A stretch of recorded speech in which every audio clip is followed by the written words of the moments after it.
Continuando con los videos de fundaciones, este es el video de fundaciones parte H, tratando los videos de fundaciones superficiales, vamos a ver la primera parte de bases combinadas. En esta primera parte, es un video breve, vamos a analizar cómo evaluar las solicitaciones y el armado en bases combinadas rígidas. En el video próximo vamos a analizar cómo enfocarnos en el diseño cuando la base combinada no cumple la condición de rigidez, o sea, es una base flexible, y desarrollaremos el enfoque de diseño y las ecuaciones correspondientes. Primero vamos a plantear, previo a ese tema, bases combinadas, o sea, una base que vincule más de una columna que tengan un comportamiento, como hemos evaluado en los videos anteriores, rígido.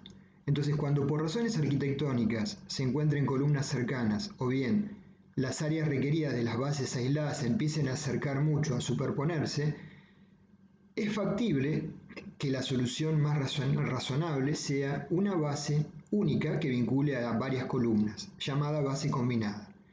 Entonces, también se recurre a este tipo de solución cuando las superestructuras son sensibles a asientos diferenciales. Acá vemos una foto de la etapa constructiva de una base combinada, rígida, donde todavía hace falta adicionar la restante parte de la armadura, ¿no? De resultar la base combinada rígida, conocidas las cargas que actúan sobre la misma, es posible determinar, como estudiamos para bases aisladas rígidas, las tensiones sobre el suelo, asumiendo que la reacción del suelo sobre la base tiene una variación lineal, en la zona que está comprimido, y donde hay tracciones no puede haber tensiones naturalmente, hay tensiones nulas. Se diferencia la situación bajo cargas de servicio, para el cual verificamos las tensiones admisibles en el suelo de fundación, de la situación bajo cargas últimas, con las cuales se dimensiona la base a flexión y corte.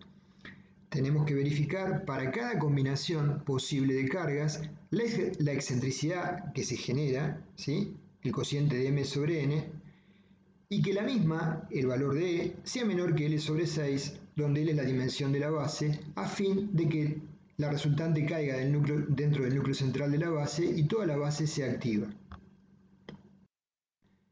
Tenemos, por ejemplo, una base combinada sobre la cual apoyan tres columnas, P1, P2 y P3, con momentos asociados M1, M2 y M3, con una extensión L.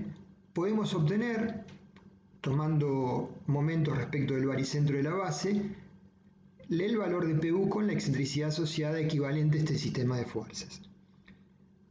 Como naturalmente surge de la estática, PU por E3 menos P último 1 por E1 más M último 1 más M último 2 más M último 3 sobre P último.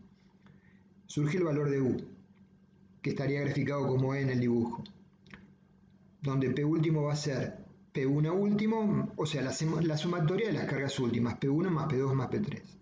Entonces, si cae dentro del núcleo central, el diagrama de tensiones en el suelo de contacto va a ser trapezoidal, con una tensión máxima sigma 1 en un borde y una mínima sigma 2, pero de compresión, en el borde opuesto.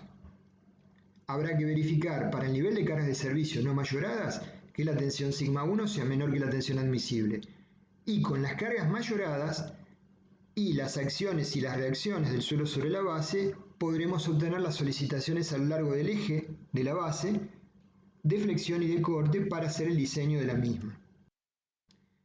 Entonces, si se verifica que la excentricidad última es menor que L sobre 6, las tensiones en el suelo van a resultar, bajo cargas mayoradas, P última U sobre el ancho por el largo, por 1 más o menos 6 EU sobre LX, donde LX es la longitud mayor y LI es el ancho.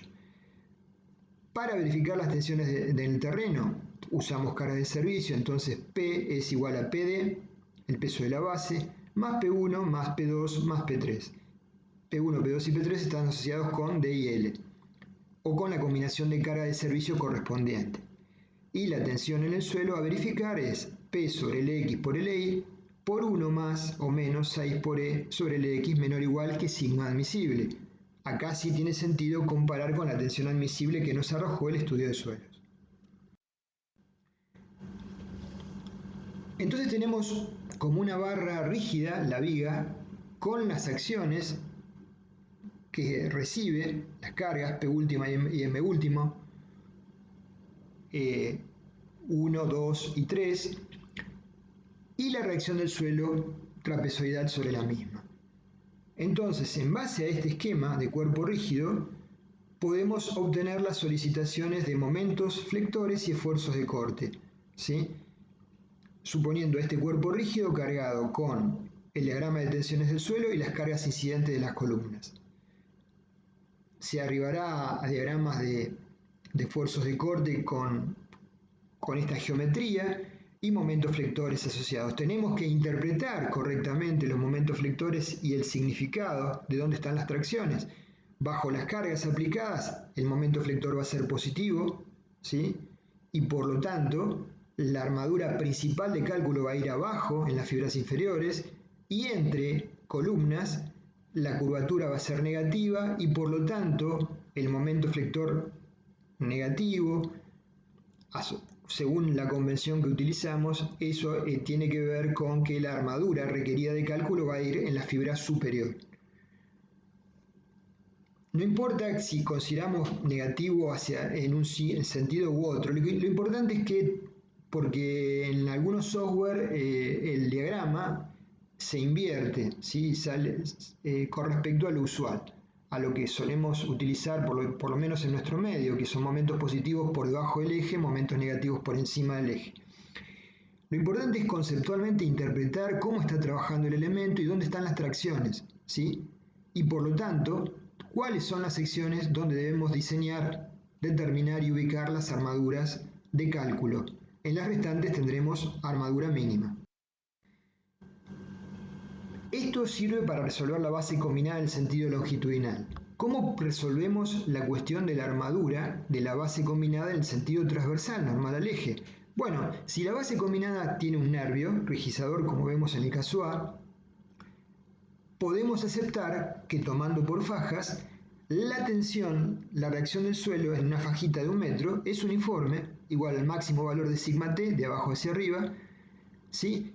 Y tenemos dos voladizos que están empotrados en el nervio y se calcula la armadura inferior, normal al eje de la zapata, en el ancho con la longitud B, en función de este esquema como vimos bases aisladas, ¿sí? Naturalmente, en función del tramo de tensiones sigma t irá variando y consecuentemente el momento de empotramiento de las alas en el nervio irá variando y la armadura también puede llegar a variar, ¿sí? Hay que analizar si se puede invertir esta situación o cubrir todas las posibles combinaciones de carga y los diagramas tensionales de reacción del suelo asociados con ellas. Esto es cuando la base combinada tenga nervios rigidizadores. ¿Qué pasa si la base combinada no los tiene? En esa situación, naturalmente la deformabilidad de la base va a ser mucho mayor y va a haber una tendencia a incrementarse las curvaturas bajo la carga aplicada de la columna, como vemos en el dibujo. El concepto de dónde ubicar las armaduras está más que claro y lo pueden visualizar en términos longitudinales y transversales. Entonces, si la base no tiene nervios rigidizadores, se va a comportar como un elemento flexible y por lo tanto, el enfoque para diseñar la armadura normal al eje de la misma debe ser diferente.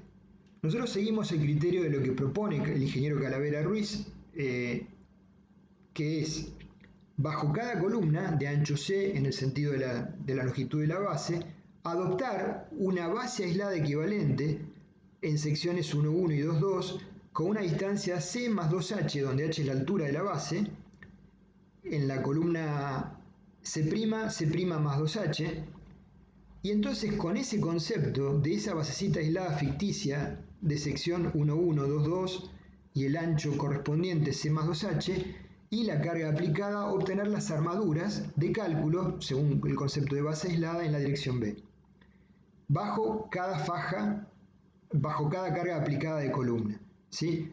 En la restante zona, el ingeniero Calavera Ruiz sugiere, ¿sí?, dimensionar para cubrir un momento no menor al 20% del momento longitudinal, verificando a su vez la cuantía mínima que establezca el código o reglamento que estemos utilizando.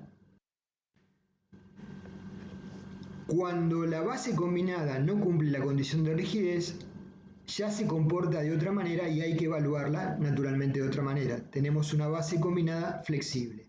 Eso es lo que vamos a analizar y tratar en el próximo video. Bueno, gracias por su atención. Entonces seguiremos desarrollando los videos de fundaciones.